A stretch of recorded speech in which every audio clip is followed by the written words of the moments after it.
Sanders dropping all the way down to the Browns hijacked the draft. This went from a football story to a drunken media story. The NFL has been clueless for 50 years when it comes to evaluating quarterbacks. Clueless. How the hell does that happen?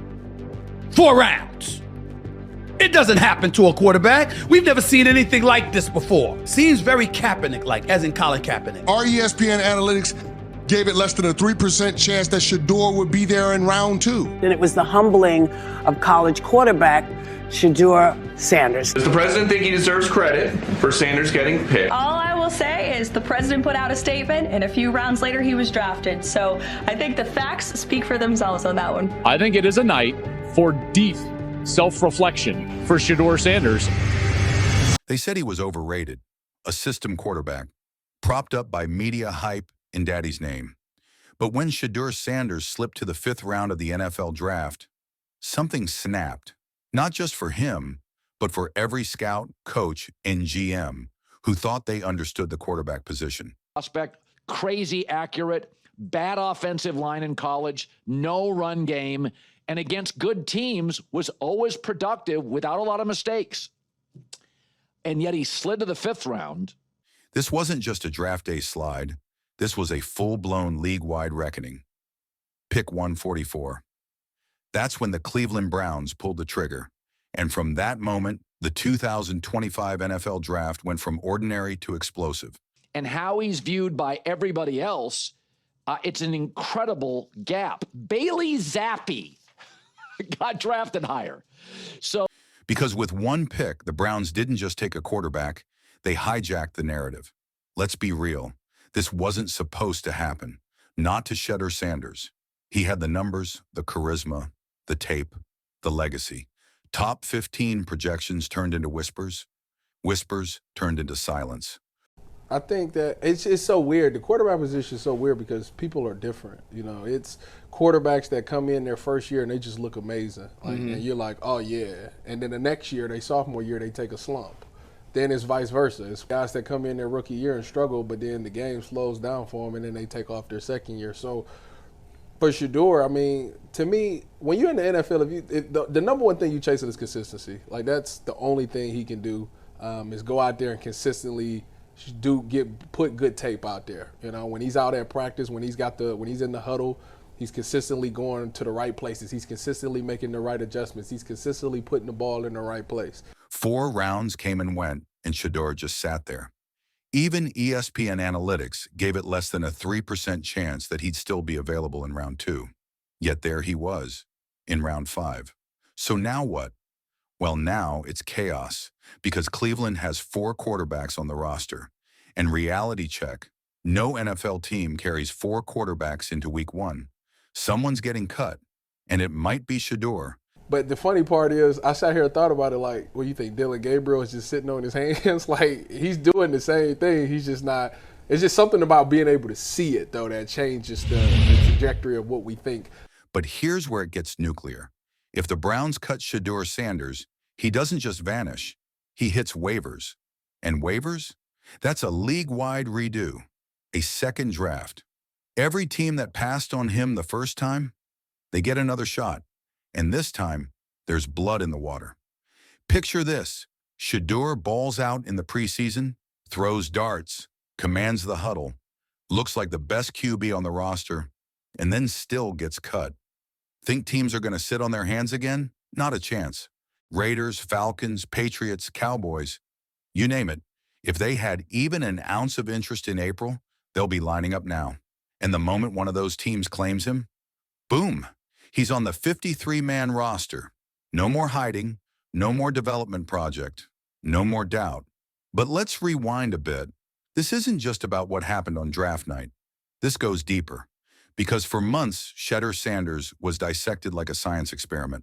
Analysts loved his accuracy, his poise, his control under pressure. They called him a B-plus prospect in a D-plus quarterback class.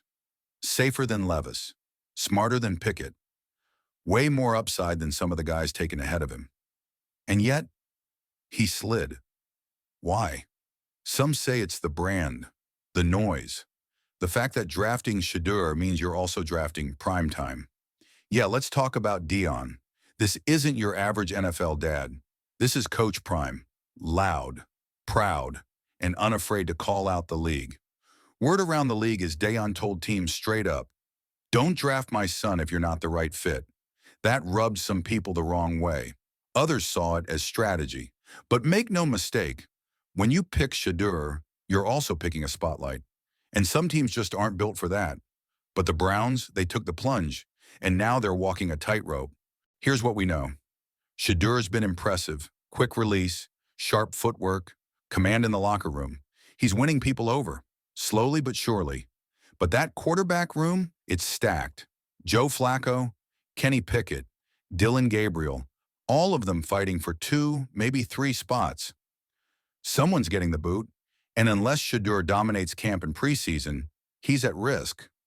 This is what makes his situation so volatile, because if Shedeur hits waivers, this becomes personal. The teams that ignored him, they're now staring at film of a 5th rounder outplaying their 1st-round pick. The ones that mocked the Prime brand, they're watching a Sanders jersey fly off the shelves, and the front offices that said he wasn't NFL ready, they're rethinking everything. And don't forget, this isn't just any quarterback. This is a magnet for talent. Travis Hunter came to Colorado for Shedeur. Jordan Seaton, 5-star lineman, same thing. Receivers, linemen, playmakers. They wanted to play with him. So how did the league miss? How did someone with that much draw, that much upside fall so far? Some say the NFL wanted to humble him, make an example, prove that being famous in college doesn't translate. But if that's the case, they might have just created a monster. Because Shedeur is not bitter, he's motivated. Workout clips everywhere. Interviews, polished and confident. Community work, already building his NFL image. He's not sulking, he's scheming. And fans, they see it. They want it. They're already chanting for him to start. But it all comes down to camp. 1 misread, 1 fumbled snap, 1 pick 6, and it could be over. The line between QB2 and unemployment has never been thinner. And the Browns know it. Every practice, every rep, every throw, it all matters. Because if he doesn't win the job, they'll try to stash him on the practice squad. But waivers are unforgiving. All it takes is one GM to say, screw it, we believe, and Shedeur is gone. And that would turn this into a full-on league embarrassment. Imagine being the team that could have drafted him, now forced to claim him and give him a roster spot just to avoid a PR nightmare. That's not football. That's politics. And here's the crazy part. It might already be happening. Whispers out of Cleveland say Shedeur's turning heads, coaches impressed, players taking notice. Even some execs who doubted him are quietly admitting he might be the real deal. And if Flacco's age shows, or Pickett flops again, you might be looking at the most shocking Week 1 starter in the league. So what's the bottom line? This isn't just about Shedeur Sanders. It's about the NFL, the league's ego, its old school ways, its obsession with control. Because if Shedeur succeeds, it validates everything the league ignored. The statistics, the leadership, the legacy. And it exposes every GM that passed him up. This is a redemption arc wrapped in a highlight reel, a second chance that could flip the script. From overhyped 5th rounder to the one who made them all eat their words. One preseason game at a time. So buckle up, because the 2025 NFL season just found its drama king, and his name is Shedeur Sanders.